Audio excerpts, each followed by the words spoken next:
The sound of a glass hitting the floor echoed across the crowded restaurant as Maya jerked in surprise. It was the glass Daniel had pushed aside so hard it toppled. Conversations around them faded into whispers, eyes drifting toward the commotion.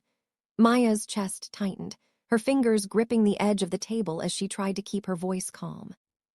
"Daniel, you're scaring me," she said softly, her heart pounding in her ears. "I'm scaring you," Daniel shot back, raising his voice even higher. "I'm tired, Maya. I'm tired of pretending this relationship is going somewhere." Maya swallowed hard, trying to keep her hands from trembling. "Pretending? What do you mean?" Daniel leaned back, crossing his arms with a frustrated sigh. "Look at us. Look at you, Maya. You're still working as a bakery assistant, barely getting by. I'm thinking about my future, and you don't fit into it." Her lips parted slightly, disbelief clouding her eyes. The restaurant seemed to tilt, the lights too bright, the room too silent.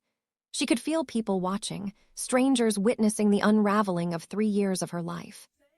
She forced a smile, hoping he was just angry, stressed, overwhelmed. "Daniel, we've talked about this. I'm working on my goals.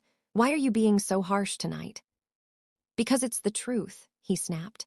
"I want more, Maya. I deserve more, and I'm done settling." Her throat tightened, heat stinging behind her eyes. "You think I'm settling material?"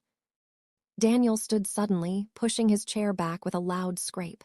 "Yes, you're holding me back. I need someone who matches me, someone who actually has ambition." His eyes narrowed cruelly. "Not someone who bakes cupcakes and calls it a career." Maya flinched like he'd slapped her. A waiter froze nearby, holding a tray midair. A couple at a nearby table exchanged pitying glances. Someone whispered, "Poor girl." Daniel tossed a few bills on the table, nowhere near enough to cover the meal. "Good luck, Maya," he said sharply. "You'll need it."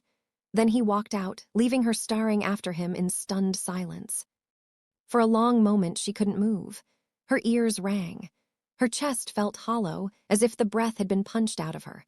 Only when the waiter approached with hesitant steps did she blink back to reality. Miss," he said awkwardly. "The bill is still due." She nodded weakly and reached for her purse, only to realize she didn't have enough money. Her paycheck wasn't until next week. Panic squeezed her heart. She stood, tears threatening to spill. I'll figure it out. Give me a second, please." She turned away, wiping her eyes furiously, trying to breathe, trying not to crumble in front of an entire room of spectators. But humiliation swelled inside her like a rising wave. Then a calm voice cut gently through the tension. "I'll take care of it." She turned, surprised to see a man standing beside her, tall, composed, dressed in a sharp charcoal suit. His dark eyes held steady warmth, and his expression was firm but kind. She recognized him. Everyone in the city did. Adrian Cole, Billionaire CEO, owner of the luxury restaurant chain they were in. A man who rarely appeared in public without security and who almost never interfered in personal matters. The waiter nearly dropped his tray. Mr. Cole, I put it on my account," Adrian said quietly, never taking his eyes off Maya. "And give her as much time as she needs." The waiter nodded vigorously and hurried off. Maya blinked in shock. You didn't have to do that," she whispered. Adrian's gaze softened. "No one should be left alone to deal with something like that," he said. "Not here, come with me." She hesitated, but the room felt suffocating. All those eyes digging into her raw, aching embarrassment. So she followed him toward a discreet side exit, guided by security staff who opened the door for them. Cool air hit her face the moment they stepped outside. Adrian's driver stood by a sleek black car, holding the door open. Maya shook her head. "I don't want to take your car. You've already done too much." "You're upset," Adrian replied gently. "You shouldn't go home alone like this. I can drop you off wherever you want. No pressure." Her shoulders slumped. Exhaustion settled in her bones. "Okay, thank you." Inside the quiet car, she stared out the window, trying to understand what had just happened. Adrian sat beside her, not crowding, not prying, just present. After a moment, he asked calmly, "Has he spoken to you like that before?" She paused. Not exactly like that. He'd criticize my job, my dreams. He'd say he wanted someone at his level. I always thought he was just stressed. People show their real character when they think they won't face consequences, Adrian said. Maya looked down at her hands. I shouldn't have let it go on that long. You cared, he said. There's no shame in that. She swallowed hard. Why are you being so kind to me? You don't even know me. Adrian looked straight ahead. I know what it looks like when someone's dignity is destroyed in public, and I know it's harder to stand up from it than people think. Something heavy passed through his voice, like he was speaking from experience, but she didn't ask. He offered her space, and she respected that. After a moment, he added, Where should we take you? She hesitated. Home. I live above the bakery where I work. Adrian nodded once. Silence lingered, calm and oddly reassuring. Then her curiosity broke through. Why were you at the restaurant tonight? Don't you usually have private meetings somewhere else? He glanced at her, a small corner smile appearing.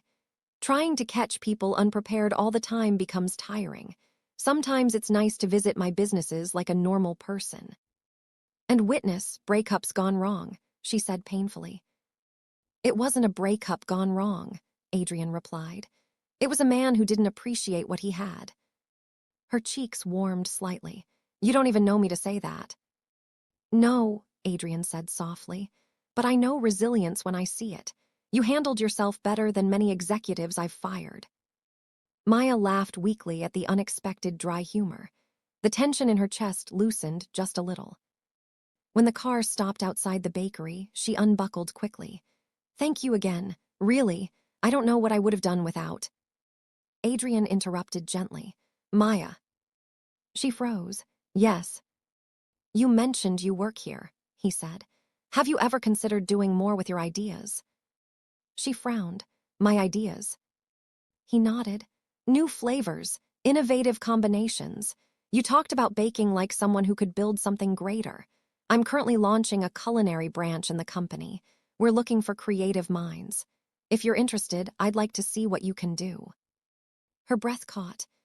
Adrian, I've never worked in a corporate environment. That's exactly why your perspective could be valuable, he said calmly. Think about it. If you want to interview, call this number. He handed her a small, minimalist business card. As the car pulled away, Maya stood under the dim streetlight, staring at the card with trembling fingers. The next morning, after barely sleeping, she showed up at the company headquarters, nerves swirling in her stomach. She gave her name to the receptionist, who seemed shocked but quickly escorted her up to a meeting room. When Adrian entered, Maya stood abruptly. I wasn't sure you meant it, she admitted. I don't make empty offers, he said, taking a seat. Show me what you've got. She opened her small notebook. I didn't know how formal this should be, so I sketched out ideas. She flipped the pages. Dessert infusions, seasonal combinations, cost-effective tweaks for luxury pastries. She rambled nervously until Adrian raised a hand. Maya, relax. She exhaled, cheeks burning. Sorry, I'm not used to this. I can see that, he said with a faint smile, but keep going. 10 minutes turned into 20, then 30. By the time she finished, Adrian leaned back in his chair, impressed. You think like a developer, not just a baker, he said. We could use that. She blinked. Are you saying I'm hired? If you want the job, he replied. Yes. Her jaw nearly dropped. Yes, absolutely. The following weeks felt like a whirlwind. Maya got her own small workspace in the test kitchen, collaborated with experienced chefs, and slowly found her confidence growing. People admired her creativity, and even those skeptical at first began to appreciate her ideas. Adrian checked in often, not in a controlling way, but out of genuine curiosity. Their conversations flowed more easily. He encouraged her, challenged her, and listened with surprising patience. One afternoon, after she perfected a new dessert prototype, he tasted it with raised eyebrows. This is better than what my top chefs produced last month. She blushed, laughing. You're exaggerating. I don't exaggerate, he said simply. Their connection deepened gradually, naturally, not rushed, not forced, until the day Daniel reappeared. Maya had just stepped outside the building when she heard her name sharply called from behind. Maya, wait. Her stomach twisted. She turned to see Daniel jogging toward her, neatly dressed, smiling as if nothing had happened. What are you doing here? She said, coldness seeping into her tone. I came to talk, he said. You look great. Wow, new job. She folded her arms. Why do you care? Daniel sighed dramatically. Look, I messed up. I was stressed. Things were bad at work. I said things I didn't mean. You meant every one of them, she said. You said I wasn't enough. His expression faltered. I was stupid, okay? I see that now. You're doing amazing things. I want to fix this. She stared at him incredulously. Because I'm successful now. No, because I miss you. Adrian stepped outside just then, noticing the tension immediately. He didn't interrupt, just observed quietly, respectfully. Daniel followed Maya's gaze and stiffened. Is that Adrian Cole? You're with him now. Maya took a slow breath. I'm with myself, and that's enough. Maya, please. No, she said firmly. You had your chance. You threw it away in front of an entire restaurant. I'm not going backward. Daniel's expression twisted with frustration, but she walked away before he could say another word. Adrian approached her gently. Are you okay? She nodded, though her voice wavered. I am, for the first time, I really am. Adrian held her gaze, his tone soft. Anyone who fails to see your worth has no place in your life. Her heart warmed. Thank you for everything. He gave a faint smile. You did this yourself, Maya. I just offered a door, you walked through it. A quiet moment lingered between them, filled not with pressure, but possibility. As they headed back into the building together, Maya felt something she hadn't felt in a long time. Hope. A future she never imagined. And a strength she didn't know she had. If you're enjoying stories like this, don't forget to like, comment, and subscribe so you never miss another emotional billionaire romance story. Your support keeps the storytelling coming.